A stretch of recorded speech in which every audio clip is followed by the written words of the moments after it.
Warning. The following podcast contains two morons talking about sophisticated subject matter, like news and hoo-has. Also a few whoopsie-daisies and at least one house or auntie. If you don't have a strong stomach, you know where the door is. Right. On with the shenanigans then. The podcast which you are about to hear is an account of the tragedy which befell two washed-up losers.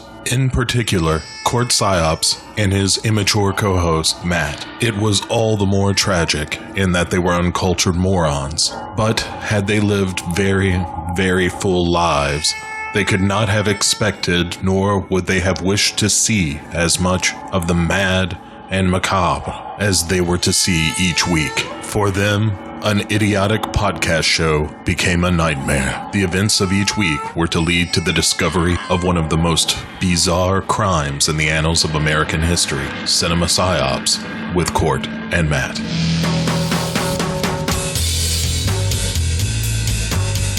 What is Psyops? Psyops, for psychological operations, is very simply the art of influencing how people feel and think, and ultimately how they behave and what they do. You don't have to defeat the enemy on the battlefield. It's better if you can convince the enemy to do what you want him to do without having to fight him. And that's really the intent behind Psyops, to convince people to do what you want them to do. So how does Psyops fit into what's happening now? The 2 points I'd like to make with you and the audience is that, first and foremost, Psyops saves lives. The second thing I'd like to say, a lot of people have misconception about Psyops. They think it's something devious and brainwashing.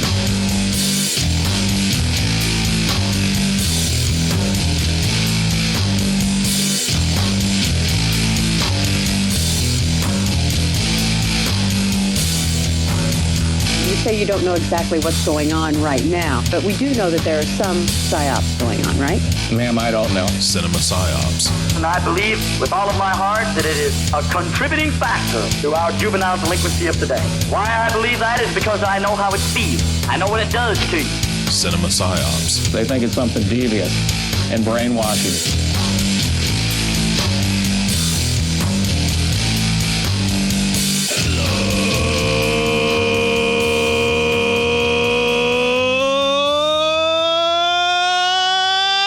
Welcome to the 283rd consecutive week of Cinema Psyops. That is 283 episodes of mediocrity, vulgarity, and general idiocy. A contributing factor to the things that destroy America's youth, and also all of those elements on this show, is my co-host, Matt. I like destroying things. I like to set them on fire, including the morality of the world. Yeah, morality's not what it used to be. It really, well, not anymore. I mean, Jesus Christ. What? I mean, let's just take stock of where we were a week ago when we recorded this. Yeah, you just got over. It was a different world, man. You were just getting over COVID. There was no seditious treason being perpetuated. The Capitol building wasn't stormed by a bunch of fucking babies. Yeah, over a really symbolic gesture of a vote that doesn't really stop the fact that the election happened. This was more or less an intimidation tactic that failed miserably. Yeah, but it happened. And, man, it's really enjoyable right now watching, all the roosters come home to roost, with, all the trouble. A lot of them, like, they're on no-fly lists and getting fired from their jobs. And yeah, there's a Twitter supercut of all of the recipients upon no-fly lists and being arrested upon arrival at their home airports. Yeah. Cut to Layla by Eric Clapton. Are you kidding me? Yeah, like they basically did for the arrest that happened at the end of Goodfellas. It's fucking genius. Oh my God, that is great. It's not like this redone thing where they put the people's faces over top or do any reface app or anything.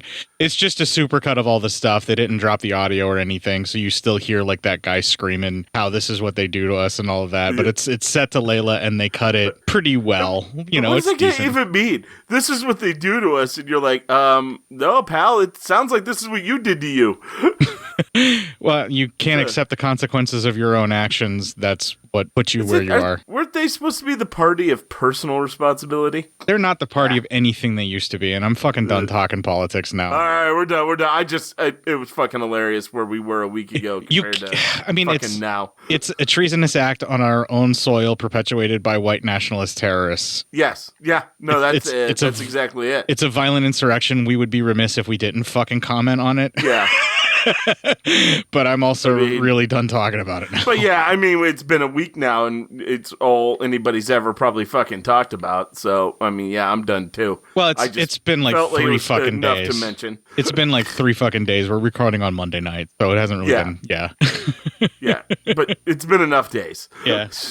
I guess it would be like a business amount of days. Like it's been about 4 or 5 max, but it hasn't been a full 7. But still, a lot of fun was had for a few days there. Fucking dumbasses.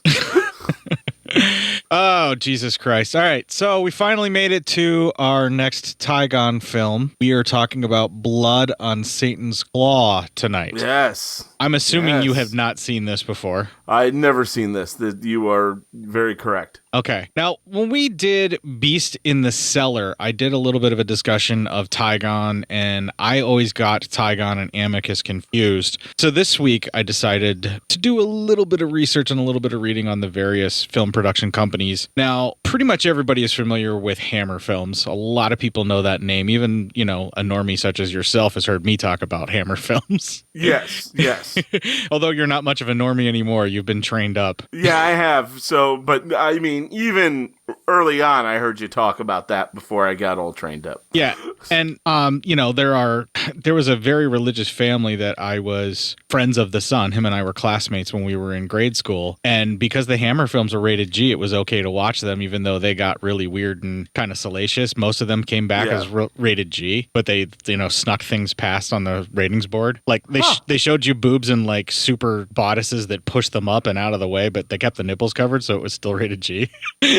Well, I mean, hey, there you go. Right. But damn the man. But like this childhood friend of mine, I was over at his house and we were watching like Frankenstein and Dracula, like the horror of Dracula as we know it over here. And then the Curse of Frankenstein. We were watching stuff like that over at their house, like before we went to bed, and it was great and a shitload of fucking fun. And they're rated G, but it was okay. But Hammer Films is probably the more prominently known out of them. But there's pretty much 3 major ones from the same era as Hammer. And Hammer goes all the way back to like the early 30s. And then they had a resurgence, and then they started making horror films. And I'm focusing in on the more well-known 3 producers of horror films out of Britain. Tygon is one, Hammer as well, as we already mentioned, and then Amicus Productions. Now, when I was talking about Amicus, I was trying to find the term portmanteau, but my brain just wouldn't let me get that word.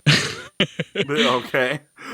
It's a fancy word that means the same thing as like anthologies, so a portmanteau horror would be the same thing as an anthology horror film. But portmanteaus don't necessarily require the wraparound story that you usually get in an anthology film, but they can be there, to kind of help. And Amicus produced a lot of these portmanteau style films, and they kind of got known for that. So I'm sure a lot of folks have seen some of these Amicus films and may not have even realized that these Amicus films were actually, Amicus films, or that there was like a specific company that put them out. The 2 most popular that I can think of, they did an adaptation from the comic of Tales from the Crypt in 1972. And they followed that up with an anthology adaptation of another EC comic that goes by The Vault of Horror. There was like 3 of them. There's Tales from the Crypt, The Vault of Horror, and Haunt of Fear. They never made a Haunt of Fear, but they made Tales from the Crypt and The Vault of Horror back to back. Those are like my 2 favorite of the anthologies that they made, but they've also made like, I want to say, was it From Beyond the Grave? That was another one that was, there's like The House That Dripped Blood, I know, and I'm pretty sure that was also one of their anthologies, but they have quite a few of them that they made. And then they have a few other films like one-offs with Vincent Price where it's just one solid story the whole way through. Madhouse being the absolute best out of all of those. That's the one where he's like an actor who plays a specific character over and over again. Like he gets locked in this one role, but it's made him rich and he's famous. And it's like Dr. Death or whatever. And the lines between reality and the character blur on him a little bit because someone's like gaslighting him. And it actually is pretty cool, where Vincent Price is actually kind of the hero in that one, but at the same time is also being sort of manipulated into being a villain. It's really kind of cool. And he plays a villain. So he's like almost playing himself, playing a guy that's being slowly turned into a villain who plays a villain. In these movies. It's really bizarre. Interesting. But because like Tygon wanted to stand out from these other two studios, they wanted to find something that was their own niche. When they started making Blood on Satan's Claw, they wanted to veer away from what it was that Hammer was doing, and they wanted to sort of veer away from the things that Amicus was doing, because Amicus was doing more of these portmanteau anthology style films. But at one point, one of the producers wanted to take the main story of what the idea was going to be for Blood on Satan's Claw, and they wanted to have these sort of individual stories that were told like another horror anthology. And what's interesting, if you know that when you're watching the film, you can kind of see where these various stories diverge, but there's like an overarching thing that does wrap them together. And if they were to have done it as like an anthology, they could have had different people in different scenarios, different towns or whatever, different parts of the story, and just one person traveling around, you know, dealing with it. And they could have totally pulled that off. But instead they decided, you know what, no, let's make this all one solid story. We've got a really good idea here, and that's kind of where the crux of the story for Blood on Satan's Claw really kind of came from. And it's kind of an interesting thing to talk about before we start digging into the film, because as you're discussing it and as you're going through it scene by scene and in the 20-minute block kind of deal, you're going to probably see where you're like, hey, this might have been a good spot to break off, and then we're going to start another story in an anthology. But they still found a way to weave it together as one solid story. Nice. So I just think it would be an interesting take. Hey, and we may completely fuck it up and we may not be able to do it. Maybe they covered their tracks enough. But yeah, that's why I wanted to bring it up and talk about the three different studios and kind of discuss them and what their specific niche was, because Hammer was known for doing like variations on a theme with the Universal monsters and really kind of going their own way with it and just kind of making them a little more risque, a little more sleazy, a little more gruesome than what you would have got with the Universal Studios. So Tygon starts making films and they're like, yeah, we don't want to do that. And then Amicus starts making these anthologies, and that makes them veer away from doing a film as an anthology and kind of making it its own thing, which is kind of interesting, where, you know, you want to offer people something different and hope for the best, you know? Yeah. Yeah, I get that. But that's enough beating around the bush and talking about that. I just kind of wanted to discuss it, and I also wanted to bring up The Beast in the Cellar again, because that film is still fucking with me the more I think about it. The Beast in the Cellar. Yeah, that's still messed up. Yeah. Yeah, it's a cerebral horror thing where you have to really think about it for it to really affect you, and the more you think about it, the more it messes with you. But if you really don't pay too much close attention and you just want gore, you're probably going to be bored. Yeah, and hey, I don't want to have to pay attention to shit, all right? I'm done with that. That's why I make you do the notes. That's right. And with that, we're going to take our little break here. We're going to play the Legion GoFundMe promo. We'll have some music that I've taken right out of the soundtrack because Severin was so kind as to include that as a CD. And when we come back, we will have the trailer. This is Bo from LegionPodcasts.com. Hey, it's been a crazy time, and when the world gets nuts, we're happy to offer some old-fashioned podcast entertainment. But for some folks, getting a laugh out of a show isn't really helping these days. People who depend on tips in their bartending jobs or have been put on furlough with no pay till the worst of this coronavirus threat has passed. That's a tough spot. That's why we set up a GoFundMe for members of our community, a sort of grand-scale take a penny, leave a penny. For people like myself, for whom the recent disruptions haven't kicked us out of work, well, we can drop a few of those extra pennies in the GoFundMe jar. For those who are directly affected by recent events and find themselves looking for money to pay the electric bill or keep the water on, well, how about you give me a shout at B-O, at legionpodcasts.com. Let me know the situation and what you need, and we'll do our best to make life a little easier. And you can find links to the GoFundMe on the front page of legionpodcasts.com, on our Facebook group page, or on Twitter at Legion Podcasts, where it's the pinned tweet. For those of you who are able, thanks in advance for chipping in. And members of our community who need a hand, hey, here we are. Remember, stay safe, stay healthy, and we're all going to get through this together. Legion isn't just a name, it's who we are.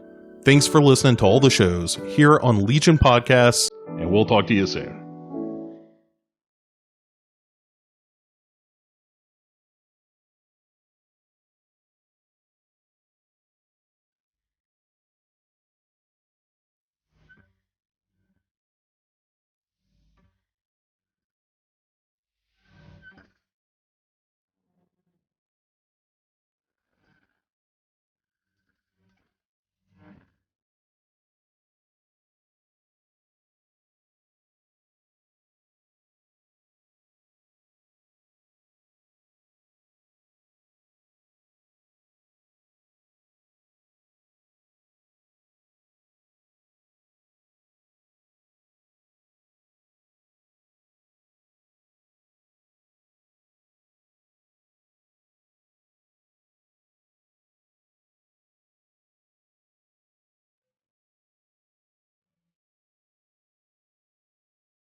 I figured it was probably best to play the opening titles of the film and the little opening sequence of the film's score as we open before we do the review. Yeah, I mean, that makes sense. Yeah. It'll probably make a lot more sense to folks than this trailer. When the grave of the devil is disturbed by the plow, the satanic essence of evil wreaks violent and revolting revenge. But it weren't human, sir. They were fur. Then it was an animal's remains. It were more like some fiend.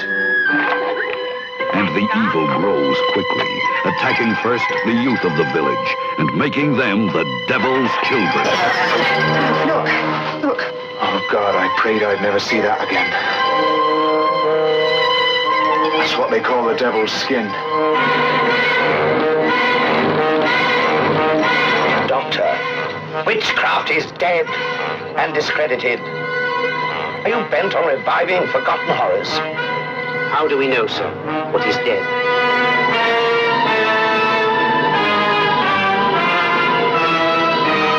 The blood on Satan's claw. It was like a horrible disease, highly contagious and deadly dangerous.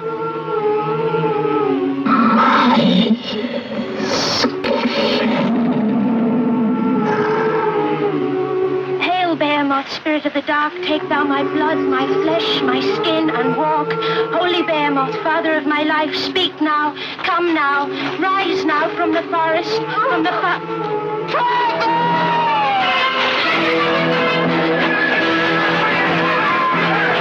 The Blood on Satan's Claw stars Patrick Wymark as the judge who tries Satan, and Linda Hayden as Angel Blake, daughter of Satan.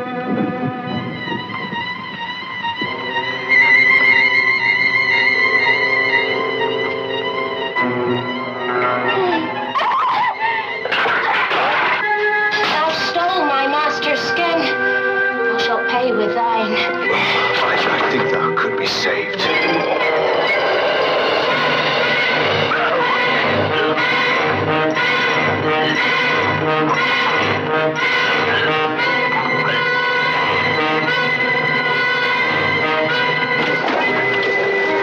These dogs know how to tear the devil's heel.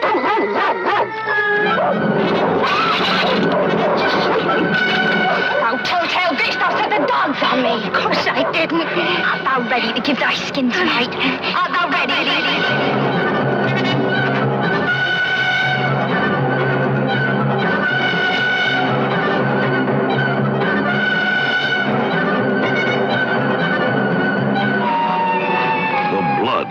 On Satan's Claw. All right. So there's two trailers in there, and I'm only going to play one.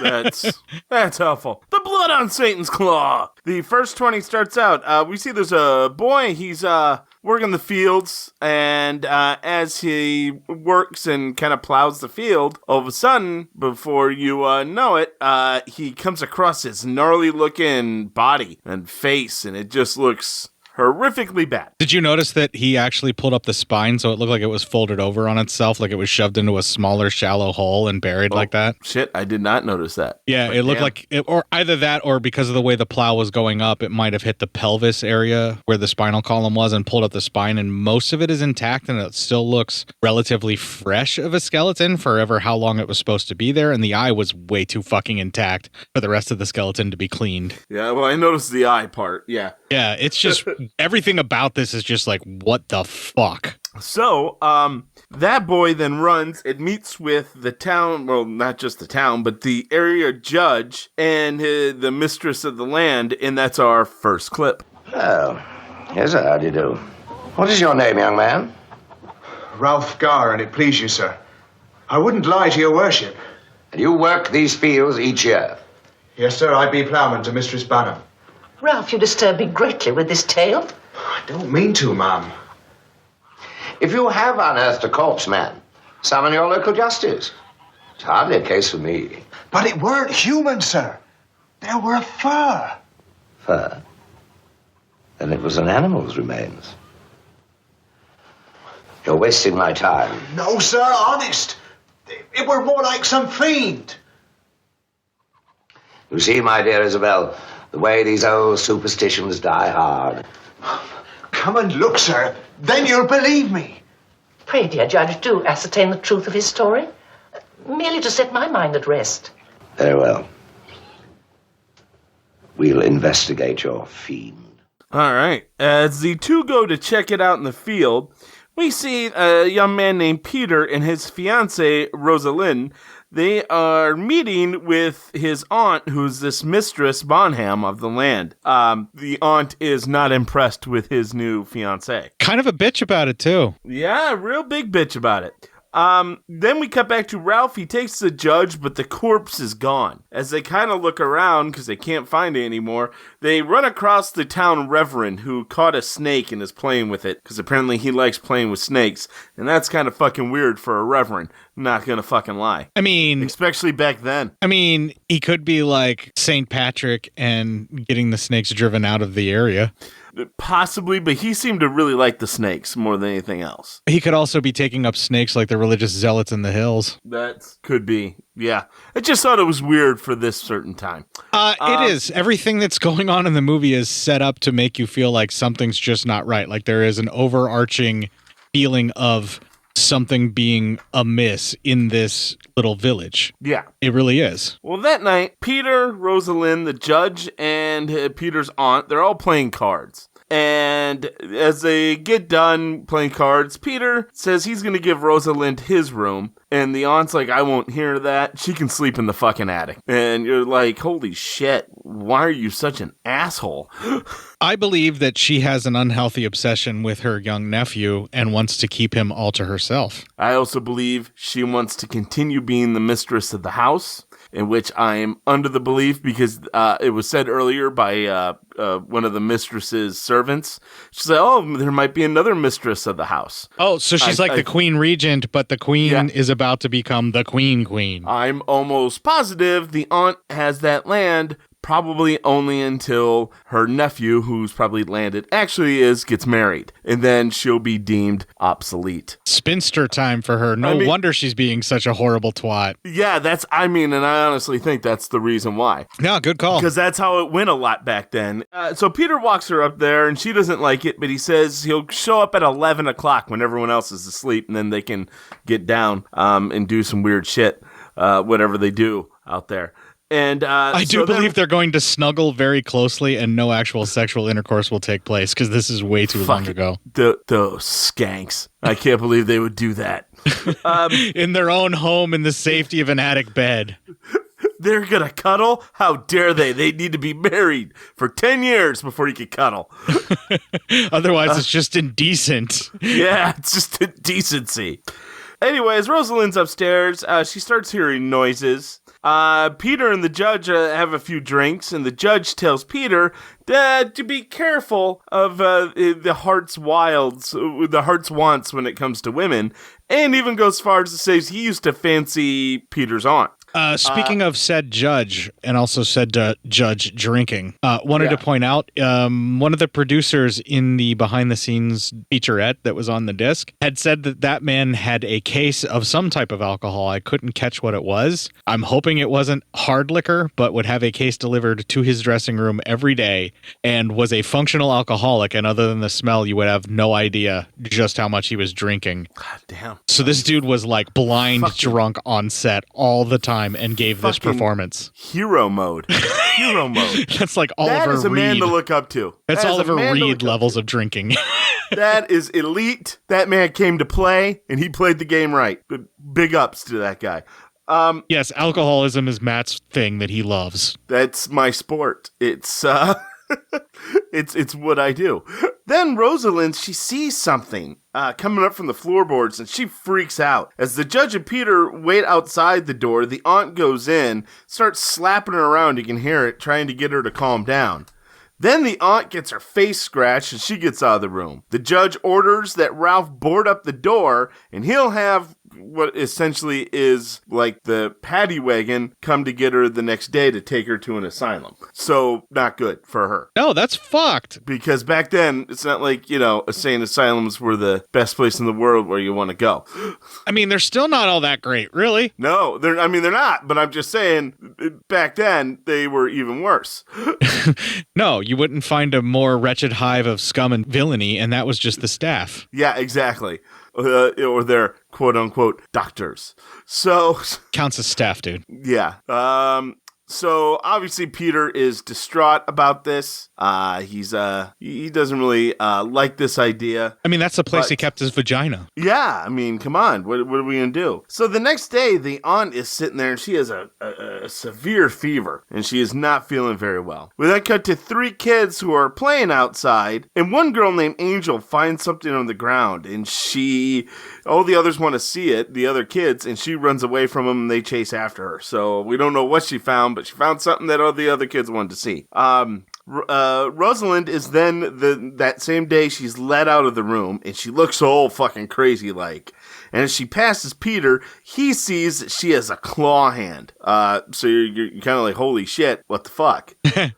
Later that day, as kind of like one of the servants is talking to the aunt who's just laying there, she's kind of going over how sad of a day this kind of is. And then the aunt just sits up out of nowhere. And then we cut to that same handmaid, she can't find the mistress. She lets Peter and the judge know that somewhere, and that's the end of that's the first 20 minutes. So the aunt's disappeared, Rosalind has a claw for her hand, and things seem to be going nuts. The claw hand on the young girl, Rosalind, is really interesting the way that they show it, and then that's it. Yeah. It's just like a quick flash of it. Can I also talk about how great of crazy eyes she has? Yes. The actors and actresses that end up becoming part of this folk horror satanic cult that's about to envelop in the next 20 minutes really all just have the expressions of bad frenzy just a little too comfortably down for my taste. Like,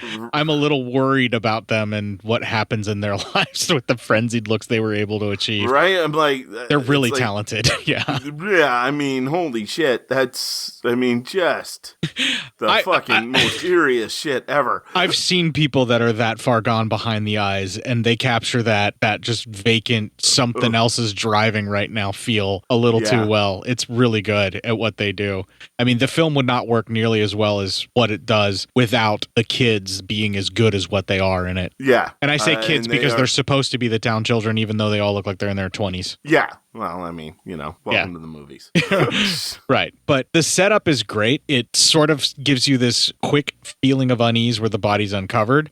And then the main guy that we're supposed to be following is talking to whoever he's supposed to. He's trying to tell everybody, hey, I found some kind of weird remains. But he's like, it can't be human, but it looks like it's human. But there were fur there, so how could it be human, Yeah. And they're like, well, if there's fur, then it's not human and it's none of my concern. Just get rid of it. Like the judge just completely is like, get away from me, you poor. And just discounts the kid because he's a field plower.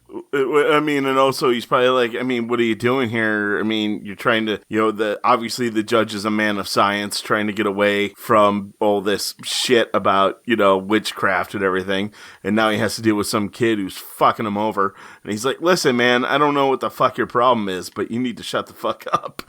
As a morbid skeptic myself, I can totally side with the drunk as fuck actor playing the judge and everything that he has to say here. With that in mind, the whole I'm a man of science, like, I'm down with that. And I'm glad that the movie took that tact, especially considering the age that this is supposed to be taking place in. A judge who listens to science and not religious superstitions in this specific era is a godsend. And I know the irony of saying that. I know, right? It's kind of weird. Right. But what I'm getting at is that's a very special thing that we really shouldn't overlook, that it's a judge who is listening to science. Yes. And not religious craziness. Yes. And he wants to work off facts instead of, religious craziness. If only we could have that nowadays. Hey, man, come on. What the hell's wrong with you? You can't. I know. Hey, fuckers, religion's bullshit. God's not real. I mean, every fucking time. So... We start the next 20 minutes with at the religion school, because it's a school but being taught by the local reverend. The kids are all messing with this little bag that Angel has. And they're all looking into it and looking into its contents. And then the preacher demands to be able to see it because one of the girls looked inside, screamed. And as he comes by, he checks the bag and a toe with a large claw falls out of it. Well, the kids all are able to pick up this toe with a claw or finger with a claw, whichever one it is. It could be either or because of the weird misshapen bit of it. And it looks like if it was a finger, it may have just been like the second and final knuckle or possibly a thumb. Yeah. And as they all the kids hide that, the preacher gets the bag, but Angel keeps hold of the claw. And as the preacher checks the bag and he's like, there's nothing in there that's weird anymore. But yeah, he's not very happy and all the kids are kind of fucking weird. This sequence, the way the kids all work together as a team and the way that they all cooperate and they're looking at each other and they have this very sinister joy at fucking with the priest like this was really well done. And it just gives you this very sinister sense of the willies. Yeah. You definitely get the willies on this one. Yeah, it's cool. It is really fucking cool. I really dug it this time around. You definitely are like, hey, why does it have to be this bad? Why are you all children of the damned? Stop it. Yeah. Can we just settle it down over here? I mean, I think you're all being a little too damning. So then we cut to a man, the town squire, it sounds like, visits the judge, and that is our next clip. They've lost the scent completely, my lord. My hounds could have done better. She must have the constitution of an ox. She was a sick woman. Indeed, Lord, as you say, she was a sick woman. I must confess, sir, I fear there's something very strange afoot. Did you hear what Gower turned up with his plough? Justice Middleton, I myself examined the furrows. There was nothing. Nothing, of course. Unless it were witchcraft. There have been some cases. Witchcraft?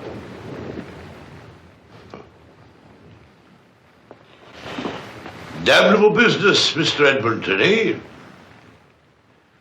Fear nothing, the hunt goes on. My lord, will you sup with me tonight? Only humble fare, but the finest in the Shire. Thank you, Squire. I remain here tonight. The lady was a dear friend of mine. Naturally. Out of respect.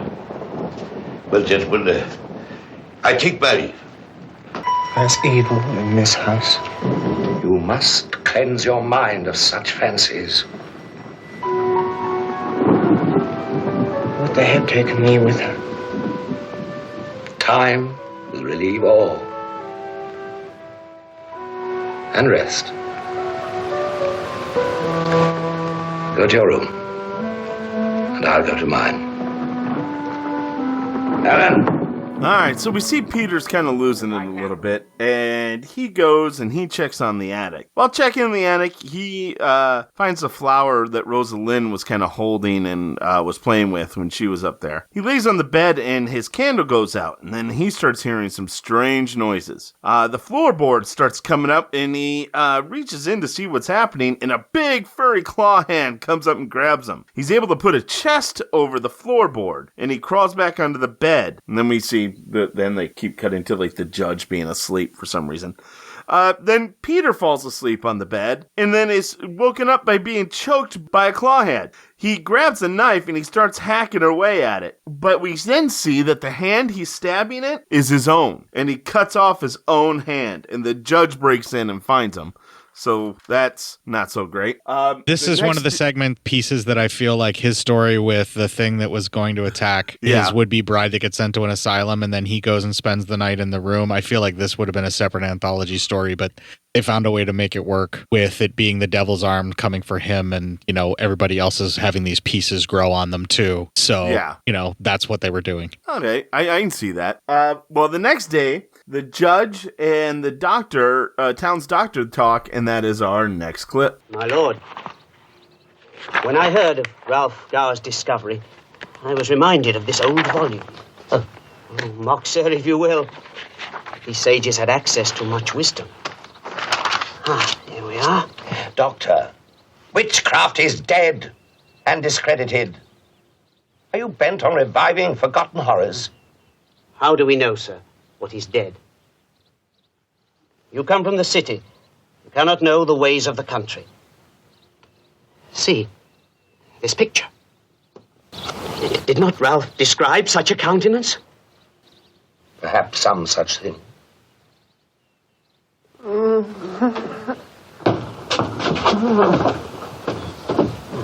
The drug is wearing off. But his heartbeat is strong.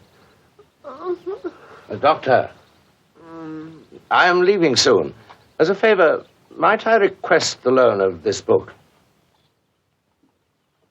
It might merit further study. No good news, I regret, my lord. I've had to call off the chase. There's no trace of the lady anywhere. I fear she is lost to us. And how is it with the young fella?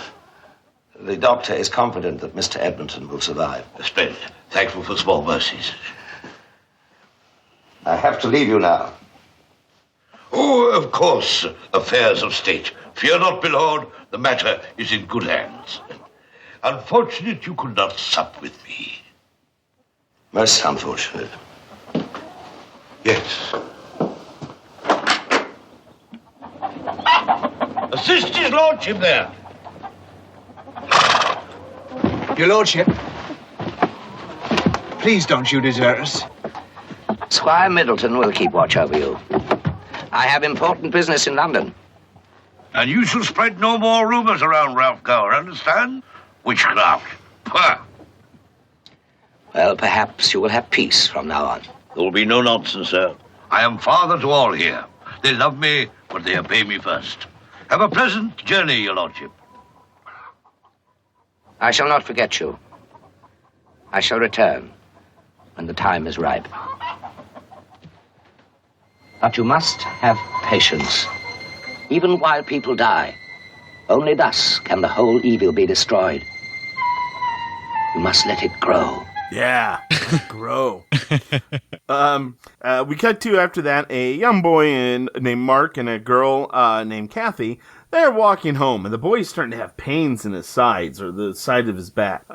So when he gets home, his mom gets worried, so she goes to the doctor for the boy. As Mark's at home, he's trying to eat. These two girls come up to his door, looking creepy as all fuck, saying they want him to come play, and that Angel asked for him. Well, he must have a crush on Angel, because he gets up and goes running. At school, the Reverend is now pissed, because like half the kids aren't even in his class. And so he's starting to get really ticked off about that. How's he supposed to fleece them for their tithe if they don't show up? Yeah, well, exactly. It's like, hey, listen, there is no more, there's no more religion if you can't make people, fucking do what you want and take them all their money. Yeah, if you can't run your confidence scheme of, no, trust me, this is insurance for the afterlife to get your tithe, then you can't do what you do. And I mean, you should trust them, right? Because I look at them, they don't have to pay taxes, so you should totally listen to them. Because apparently they just have it fucking made. So anyway, Mark, we see, is blindfolded, and you see the game is like he's trying to catch other kids, and like they run around him, almost like a game of Marco Polo. Anyway, they lead him into a different area, and there's Angel, and she starts choking him out. Then we cut to the mom walking home with some medicine, and she sees this kid staring at her, and she drops the medicine. She says, that was for Mark. And he said, don't worry about Mark. They shot him into the shed. Okay. So she enters the shed to check it out, and she finds Mark's body all cut up. End of that 20 minutes. All right. So some shit's happening. Yeah. Things are getting darker. We're starting to see more people growing patches of weird shit on them that's like this furry thing. But it grows off of them almost like a tumor where it's like significantly bigger, like a chunk of flesh that's super hairy growing on them. Claws for hands, fucking patches of skin, all this. So, I mean, not good. It's really interesting that this farming community is basically being farmed for the component parts of something. Yeah. Satan! It's just, it's clearly that's what it is. But the fact that it's just growing on all these different people is really gruesome and such an interesting and cool idea. Yeah, I really was getting into this. Like, okay, obviously the it's not hard to tell what the plot is to this. No, it's not. But quite obviously, Ralph dug up the body of Satan, and now he needs his pieces. And he's going to get his pieces back of himself through the people of this town. Yeah, but this is what I'm thinking. If that is a field that supplies food for the town, his flesh has been decaying into that earth that has been growing food that these townspeople have eaten. So they have already consumed the flesh of the devil. It is just being reclaimed. Yeah. Ooh. Yeah. That's a good one. Yeah, right? That's good. That's good. That's really good. Ooh, that makes it creepier. Yeah, like it's body horror too. Like it's been there the whole time. This town has already been off. It's already been corrupted. It's just been enough to where he's been spread out enough across the town that it's now time for the resurrection from this. Oof. They are reaping what they sowed. Maybe, but with his body buried, it was all fine. But once it was uncovered, now he's able to go off and fuck with people. Or it's just there's been enough of the body exposed now, finally, with the pieces that have been et as well, that now this sort of like toxic poison from the field has gotten into the entirety of the town. Yeah, but oh man, that's good. That's really good. It's creepy, right? I mean, yeah, that is just the fucking worst. Well, why else would you plow a food if you are not planting food there? And obviously the town would have to live off all the fields. They would all have to share food. So everybody at some point or another has had to have eaten whatever crop has been grown in this field to where they have to be tainted as well. Oh, all right. That's creepy as fuck. I don't know if they intended that idea or not, or if that was just me putting my own idea as to how this happened into my head. But that's just you being creepy. Yeah. Either way, that's what I've always thought when I watched this film, and it grossed me out, but intrigued me at the same time. I can totally understand that. Yeah, why not? Holy shit. Let's see here. So, okay. The next day, the Reverend is walking when the Reverend is working when Angel walks in. He states he's going to talk to her father about her missing school and all this kind of stuff, and she strips down fucking nude. She then proceeds to try to seduce the Reverend, asking him to play her games. You aren't thanking the movie anymore. You have to say thank you, sorry. movie. Thank you, movie. Yeah. I was going to do it after I got done with this. But. Okay, keep going. All right. Then he rebuffs her and kicks her out. And she tells him that they killed Mark and because he had the devil in him and they had to cut it out. So this movie's being real cheeky with what's going on. Yeah, well, it's telling you right away what's happening, but at the same time, it still just continues to build and change the way it's telling you this thing that's going on. Yeah. You can see obviously that Satan is regrowing himself on a bunch of people. That's obvious. They even tell you that in the tagline. You know what I mean? Like in the advertising for the film. That part, it's fine that you know that. But the way that it's infecting this town and people are turning both inside and out, both mentally and physically into the devil is fucking cool. Yes, I mean, it's a fucking cool concept. Let's see here. So later on at Mark's funeral, Angel shows up with her father, staring at people, being all fucking creepy, and a young lady she stares at starts feeling pain in her back.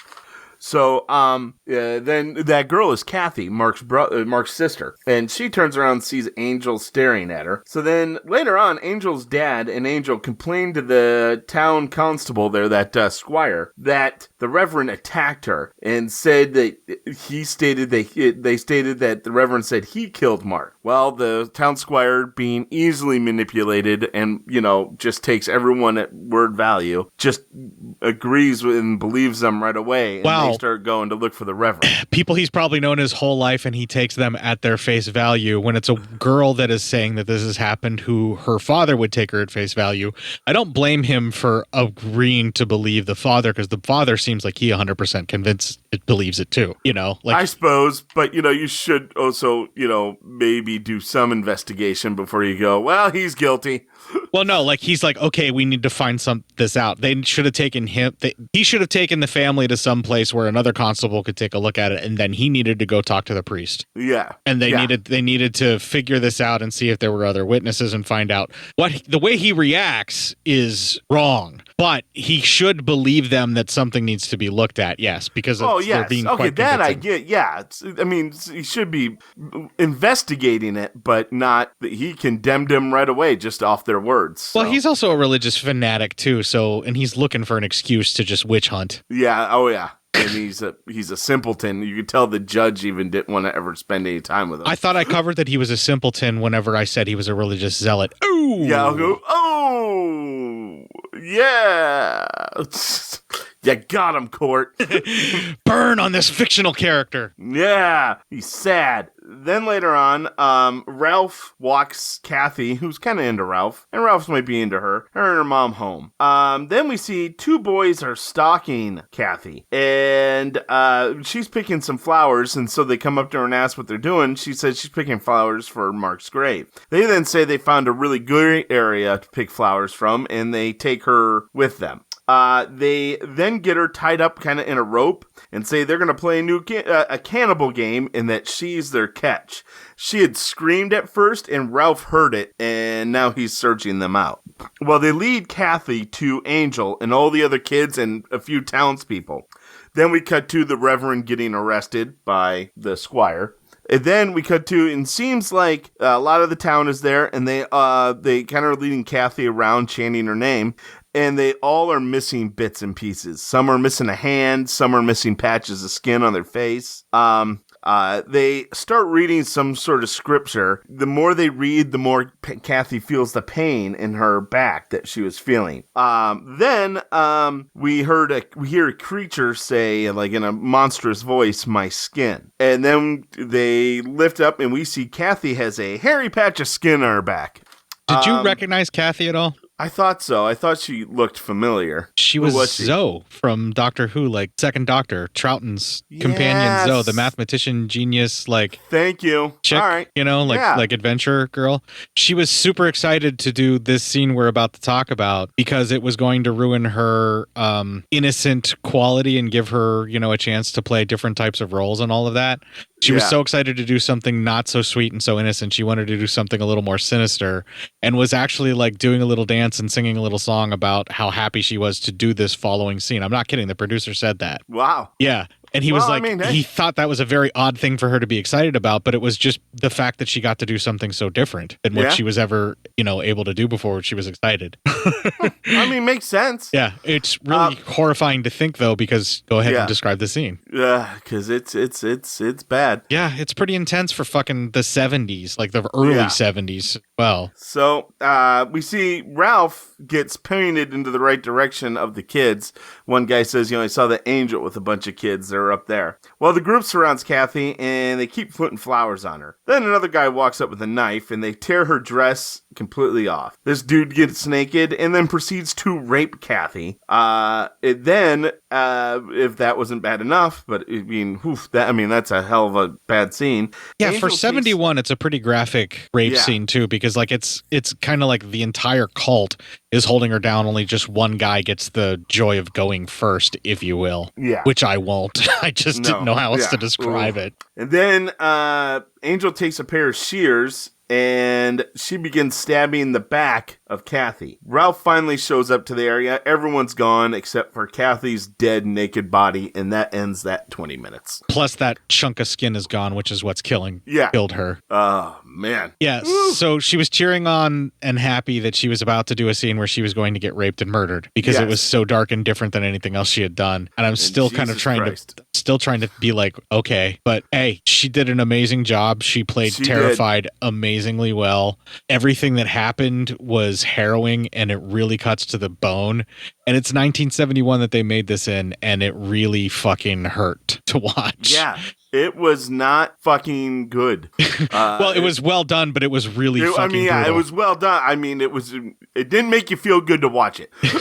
Yeah, you can't say things like it was not good when you're talking about a movie because that feels like it's your opinion of it being poorly done. Yeah, no, I meant it wasn't like you were not comfortable watching that. No, it's extremely uncomfortable, which makes it that much more well done, sadly. Yeah, sadly, yeah. I got to talk about this. The way that they lead her off into this direction is a very pagan ceremonial or ritualistic way of leading a sacrifice to the location where they're about to be sacrificed. They even dance and perform, and they're trying to make these last few moments like as pleasant and happy for her as possible to keep her from realizing what's about to happen to her. And that makes what happens that much more harrowing because it is ritualistic. It is a sacrifice, and it's just so horrifying all at once, man. Ugh. It's so well done. And this is the point in the film where you're either in for what's going to happen for the rest of it or you're out. But this is kind of the pinnacle of the most gruesome and uncomfortable stuff. And the rest is going to be straight up horror and kind of retribution for that, I think. Yeah.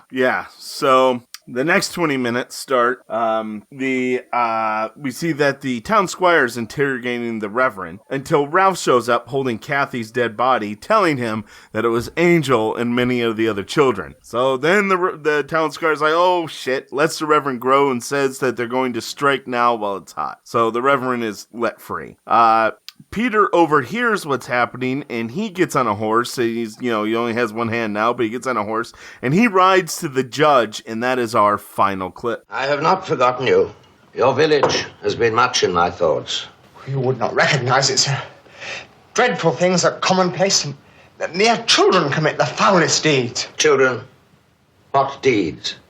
They murder one another. We fear that witchcraft has returned. It is more than witchcraft. I am ready to return. But understand, I shall use undreamed of measures. So, I mean, that's creepy. It's like the judge is like, all right, it's time now. He knows what's up. Yeah. Like, he's been telling them, no, what you're talking about is not witchcraft, blah, blah, blah. But then all of a sudden he's like, oh, no, this is far beyond witchcraft. Like, this man of science knows something even they don't. Yeah, like, this is just going to be bad. Right, but he doesn't even admit or say anything that it could be the devil. He just continues about this work and knows what he needs to do. Yes. Ralph's out cutting some wood, and then we see a posse chasing a young lady. The men grab her and then throw her in the water because they tell Ralph, she's a witch and she'll float. And Ralph's like, yeah, but if she doesn't, she'll drown and you just killed her. And the other guys are like, whatever, and they see that she doesn't float, so they all leave. I love the line that he delivers there where he's like, that makes thou murderers. Yes. I mean, Ralph knows what's up. So, Ralph does find her and grabs her, and he takes her to Kathy's mom. The girl is still alive, and as Kathy's mom cleans her, she finds a hairy patch of skin on the girl's leg. So Ralph recognizes it as the devil's skin. You heard that in the trailer when he says, I wish I had never seen this again. So it tells you Ralph has seen this before, this old hat. So the doc then checks her out, the doctor, and he wants to let her die. Just saying that, the devil's on her. But Ralph convinces him to try to cut the skin off to save her. The doc does cut the skin off in a pretty cool scene. Not a lot of blood. They even state that. They state that there's no blood around the wound after they cut off this patch of hairy skin. The Ralph states that it must be burned, and the doctor agrees, but he's still going to examine it. Then the girl wakes up, and she's wondering why her leg hurts, and later on, Ralph visits her, and we find out her name's Margaret. And she says the angel is calling to her, and she should go, and that they stole her master's skin. So Margaret is full-fledged still in. Margaret tells Ralph to join her, and they can set the master free together. Ralph goes outside. He's kind of talking to the doctor about, how the girl is still full-on entranced. And Margaret then runs away. As they look for her, the doctor starts freaking out that, they're going to find out he cut off the skin, and these people are going to come find him and kill him, just being kind of cowardice. And just as he's freaking out, Peter and the judge get back. The judge gets told about the happenings around the town, and he's given the hair skin from Margaret's leg. He has the dogs smell it to track, and they release the dogs out. And then there's this guy who's like his assistant with him who's carrying this big thing in a blanket. Well, Margaret looks for Angel and finds her and asks her for help, and as she steps towards Angel, she gets trapped in a bear trap. Angel checks her leg and sees that the skin was cut off. So, as Margaret's begging to be saved, Angel says she's going to leave her to the dogs and runs off. The group gets to Margaret, and the judge begins an interrogation process of her. and finds out that they meet anywhere. The group meets anywhere that can be hidden. And the judge says that's enough for him to find out where they're at. And that's the end of that 20 minutes. And we are going into the final 20 minutes. Yeah, let's just go ahead and close it out because this is just transitional stuff anyway. Yeah, pretty much. It's a lot more action stuff around here now. Ralph is walking back to Kathleen's mom's house, and he feels a pain in his leg, and I think he tripped over something. And as he checks, his leg is really hairy, so he's now got some of that shit. Ralph gets back to the home, and he hears that there's a purge going on, and it's gonna happen. He's gonna hide in one of the second rooms of the house. The judge gets the people ready, and they get all together, the townspeople, and they head out. And Ralph watches as the group is going through the fields, kind of searching for people, and his leg is really starting to hurt. And then he starts to hear heavy footsteps. We get more of the posse going through, trying to find people. And then we see Ralph is with Angel and her group and this ceremony's beginning to cut off his leg.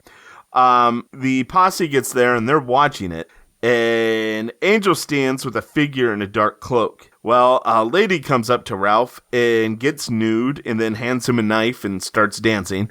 And so then she starts showing him that she wants him to cut off his leg. And as Ralph fights with it and he really starts losing it, the judge gets that thing that his assistant was carrying, and it's like a huge fucking sword. Angel sees the sword, she turns around to run away, and she runs right into a villager's pitchfork. Just then, the judge decides to jump down, and he starts, charging through the people with his big sword. The beast gets in the way. The judge stabs the beast, lifts him up, and throws him into the fire with the sword, killing the beast. At this point, as Ralph looks at his leg, it is now all clear. It's back to just being normal skin. He's been cured. Roll credits.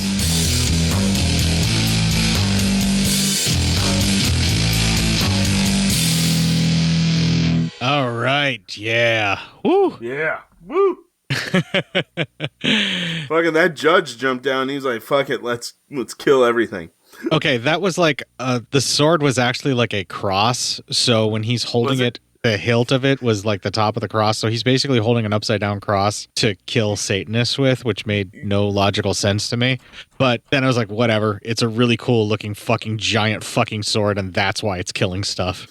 Yeah. And to me, it looked like someone just took like a iron, like an old school wrought iron fence. Yeah. Yes. That's what it looked like to me. Yeah.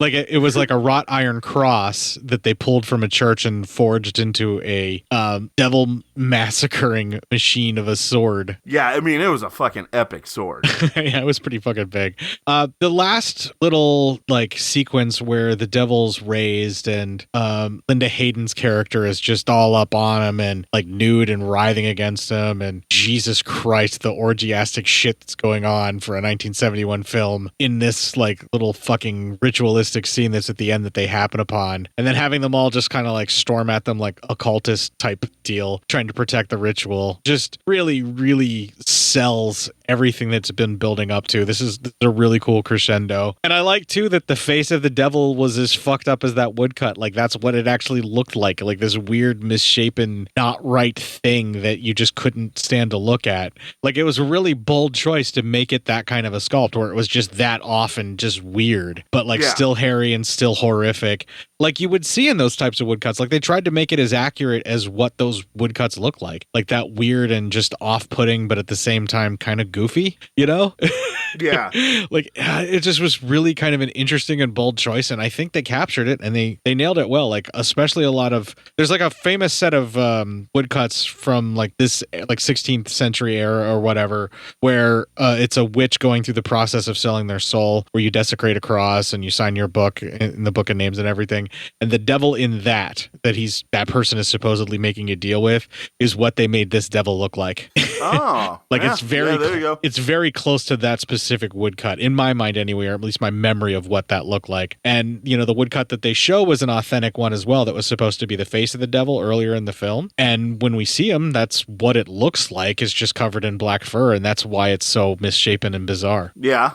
So, but fucking, I didn't really get to see the devil's face as good, so I can't really comment on that. Well, that's the thing is it's very quick, but what you do see of it is still very often not right. And I really, really, by the end, enjoyed this movie. I enjoyed at least the plot line of it. The devil making the townspeople grow his pieces back. Oh, yeah.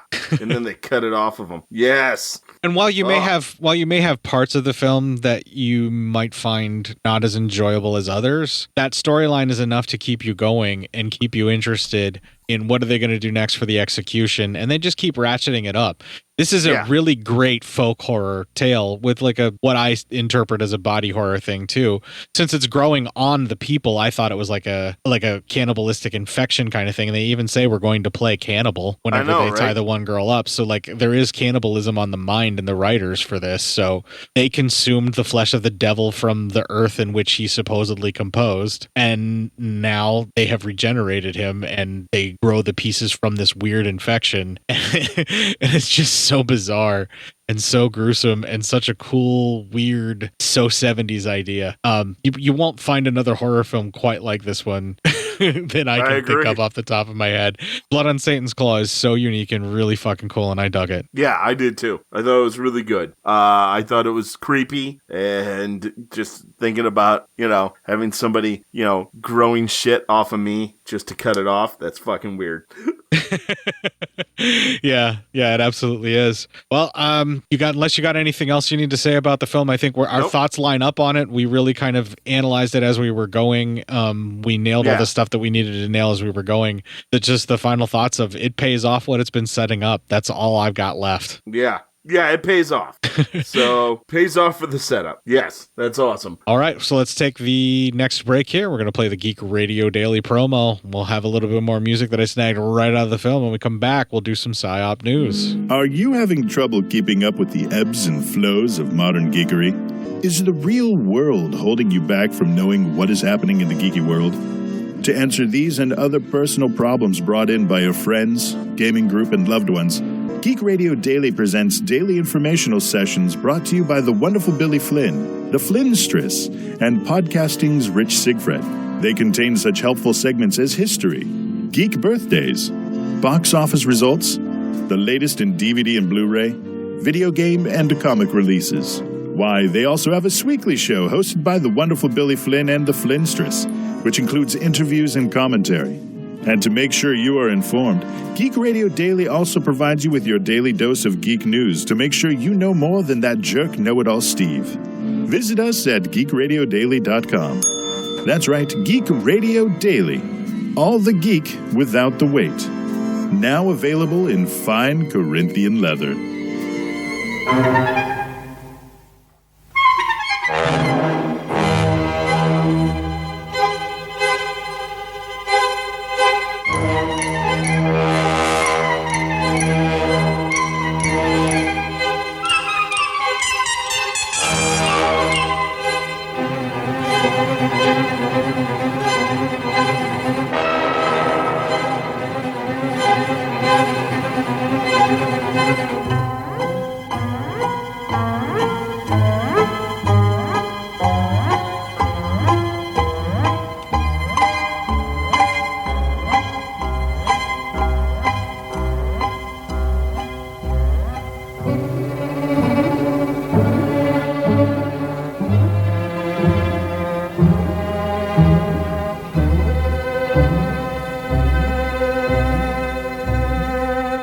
Loaded up the filthy fucking clipboard, so now we can get this going.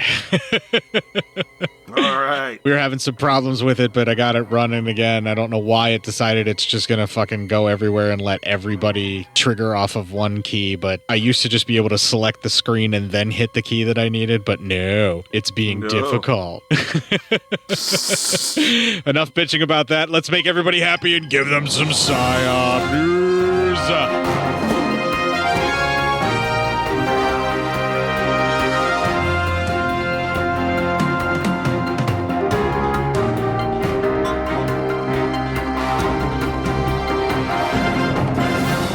me. I found this one. Matt's taking credit for someone else's hard work. Film at 11. Fuck that. I only do that with this show. So, so here's the headline: Police officer mistaken for stripper at swingers party. An illegal party took place in Mar del Plata City, Argentina, where there were restrictions due to COVID-19, and the officer, who was dressed as a police officer, was thought to be part of the ongoing show. When the police arrived to raid the house, 20 couples were having dinner at a farm located in Serra de los Padres, Mar del Plata, 400 kilometers south from Buenos Aires. I'm going to stockpile all my guns because cops don't help you. Those were the previous moment of the swinger party about to come next. All cops are bumbling dummies. After it was denounced, some police officers and inspectors who work for the municipality knocked on the door at 10 p.m. A man opened the door and kindly invited to let them in. Since the party house did not have a valid permission and there are ongoing additional restrictions due to the pandemic, the officers decided to go in. All kinds of things you don't want on your dick are inside. The officers noted as saying that when they saw them, they thought they were part of the show and that they were strippers. So they said inside the house, one of the women who was going to participate in the swinger meeting ran into one of the police officers participating in the operation. She thought the female officer was part of the party and whispered, "Look at your eyes," that they made her warm up, according to this report. I mean, this has got to just get, really uncomfortable after a while. I'm a cunt. I'm advocating corpse fucking here, is what I would have whispered in a stripper's ear. All the participants were identified and indicted by violation of Section 205 of the Criminal Code, which punished whoever disobeyed sanitary measure for the epidemic containment. Circle jerk! The premises where the party was held were also closed, and the property owner will have to attend a court of misdemeanors, which will determine the fine. That or they just had a bukkake mouth party. You can't pay a bail? Well, I could probably fix that for a blowy. The rat who ratted him out, who denounced, or as they put it, the person who denounced the party, also said that it was not the first time that they organized these kind of events, and that even the 20 married couples, originally from the city of Buenos Aires, paid a sexual tour that includes accommodation, transfers, meals, and several nights of fun. Pull out and further degrade her by coming on her. This is not the first time something like this has happened. In England, a police officer was also mistook for a stripper at a birthday party. So, a lot of times if a cop gets called, they know. Does this make me gay? I mean, I don't know, possibly. I'm going to kink shame you for the stabbing fetish, okay? I mean, I think that's right. I definitely should kink shame you for the stabbing fetish. I'm not in shape and I don't know how to perform an abortion. Is that me talking about Dawn of the Dead? Yeah, of course it is. I love how you forget. I love that one. I must not play that enough for you because every time I play it, you're like, wait a minute, what is that from? What's with all that asshole creep? Play it again for me. I'm not in shape and I don't know how to perform an abortion. All of these things are right. I would be shit Dawn of the Dead. Oh, that's not true, Matt. You could become human body armor. I'd be good for lunch. Even then, you'd be a bit gamey, I think. Probably too much fat, and then they'd have to smoke me, render me out a little bit.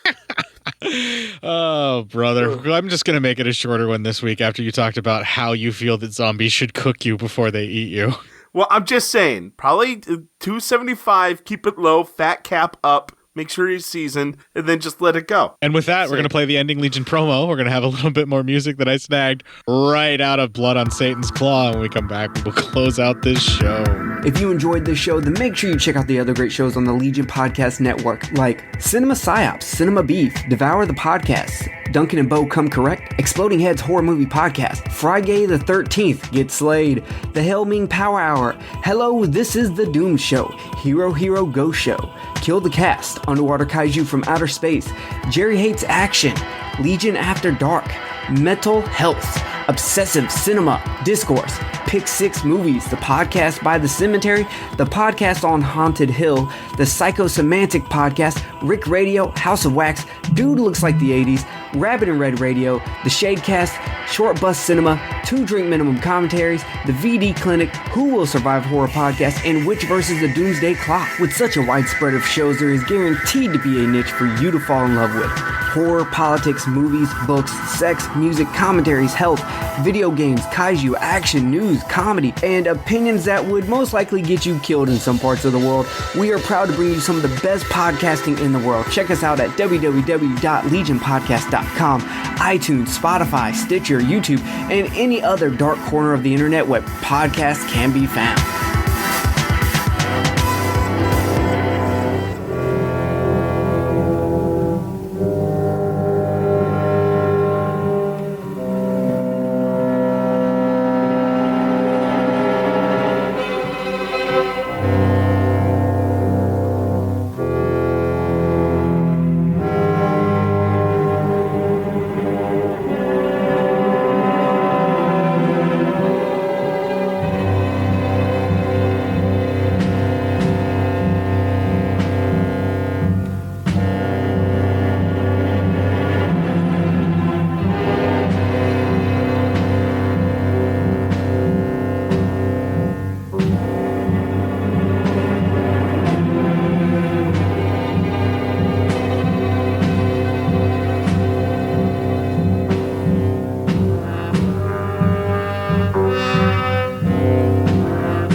Out now. Yeah, that's some creepy music. It'll make you sleep with the light on if you're not careful. Yeah, right? Jesus Christ. I'm gonna have to pump some Kenny G into my ears before it's all said and done. Oh, brother. Well, you can check other instances where Matt has referred to Kenny G in a positive light on our show, which I do not believe has ever happened before. But if it's there, all previous 282 episodes of this show available, legionpodcast.com/cinema-psyops. Honestly, don't know if Kenny G has ever been brought up on the show before this point. Maybe not. I think Michael Bolton is what mainly we talk about. Yeah, it's only been like 6 years so far that we're heading up on, so wow. All right. All right, stop. Sorry. Other instances of where I've had to scream at Matt for singing and or trying to make music when he's really pitchy. legionpodcast.com/cinema-psyops. You can join our Facebook group where you can petition Matt to never fucking try to make music with his mouth. That's Cinema Psyops on Facebook. I'm Court Psyops on Facebook, where I will implore Matt to never fucking try to make music with his mouth again. You can also find Matt Psyop on Facebook, where you can ask him to never fucking try to make music with his mouth again. What if they ask me to make sounds? Then what? I will ban them from the group, and they will never be able to speak with you again. Oh no. Sorry, guys. You can email feedback to Matt, psyopmatt@gmail.com. Call him a fucking cunt because he never checks it. Yeah, that's true. Just call me a cunt. You can I am a cunt. You can CC Court on that same email, proving that you did in fact send it to Matt, cinemapsyopscourt@gmail.com. You know what? Call Court a cunt too. I mean, he needs it. Sure, why not? You can tweet a couple of tweets to a couple of twats on the hate-filled shitfest that is Twitter. I'm at Court_Psyop. He is at Psyop Matt. Do you even check that Twitter ever? Yeah, I do. Have you started my advice with the porn bots and following the various ladies? Of course I did. I mean, what the fucking, what else? I mean, you said porn, and I'm like, okay, I'm awake. Yeah. I hear you. The what other, do you need? The other key to the happiness is anyone who sends a promoted tweet, anytime a promoted tweet comes up on your feed, just block that person for promoting a tweet. It makes your life much better. How dare they? That's how you handle Twitter and make it a little more enjoyable. Speaking about things that are enjoyable, we're also available on Instagram, where we may or may not be enjoyable. I'm cinema_psyops there. He runs the world of Insta. Or at least I run that Instagram there. Yeah. And don't mention OnlyFans, or you may get banned from Instagram, because they're really trying to cut down on their sex worker business. That fucking, man, way to go, Instagram. Way to ruin everything. Fucking prudes. Right? Jesus. If you'd like more advice on how to actually properly, thoroughly smoke Matt, he's available on Facebook and also with the email, as I mentioned, because as Matt will tell you, he knows how to smoke every man's meat. Wait, no, it's not like that. Well, that's all the time we have this week. Kick the fuck out this week and make it your bitch.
Hello. Are you in the squeaky chair? Yeah, thank you. Number one, I was actually more worried because when you rang, it came through the laptop and not my headphones. But now you're coming through my headphones, so that's something wrong. No, I get it. The ringing came through the laptop, which may be a feature that is auto set for the ringing so that like you hear even without the headphones on, like if you're farther away. I gotcha. Seems like a function that somebody who was working would want so that they don't have to keep the headphones on unless they get a Skype call and then they put those on. Well, I don't like it. I don't like stuff different. You were in the wrong field of endeavor for employment, sir. I know.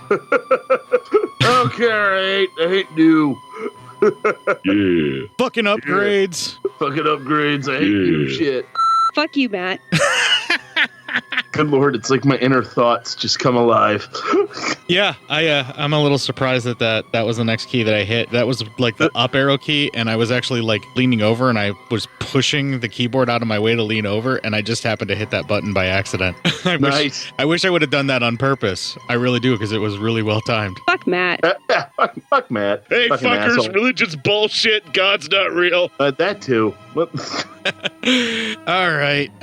Now, I'm curious if I can use an Alt-Tab and not have a tab thing actually happen. Hey, fuckers, religion's bullshit. Nope. God's not real. All right, so anytime I hit tab. Hey, fuckers, religion's bullshit. God's not real. Hey, fuckers, religion's bullshit. God's not real. Does it have to be in stereo? That's not stereo. That's I hit the key multiple times. Does my sacrilege have to be in stereo? I mean, you're a modern guy. Yeah, right.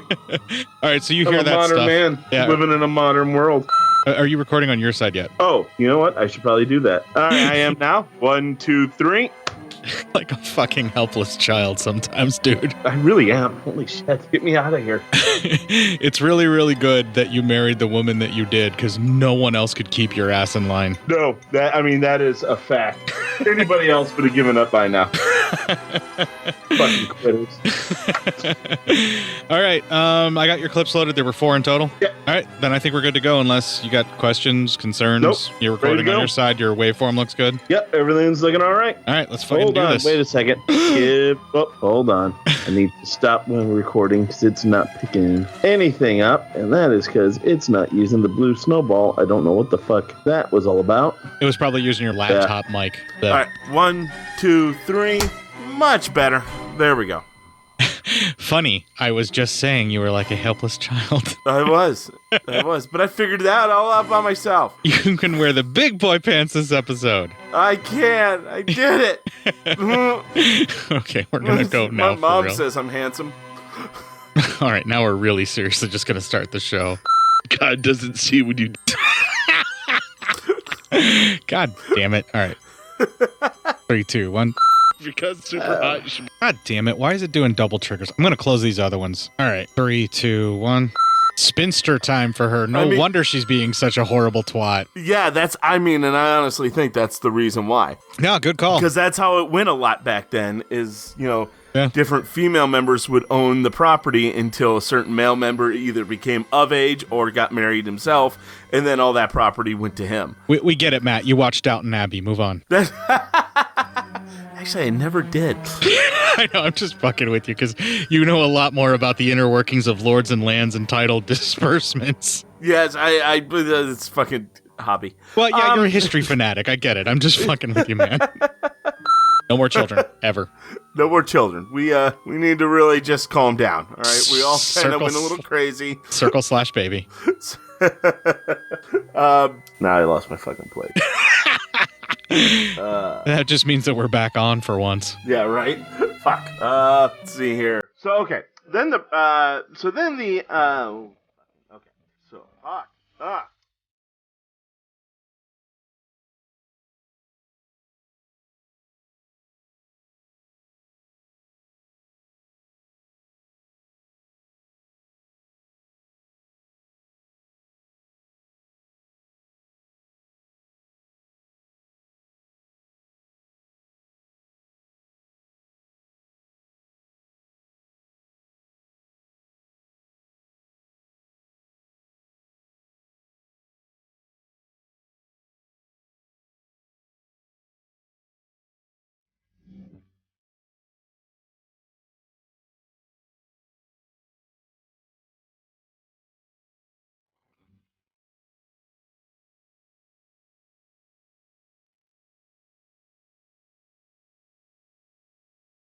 Because, as Matt will tell you, he knows how to smoke every man's meat. Wait, no, it's not like that. Well, that's all the time we have this week. Kick the fuck out this week and make it your bitch.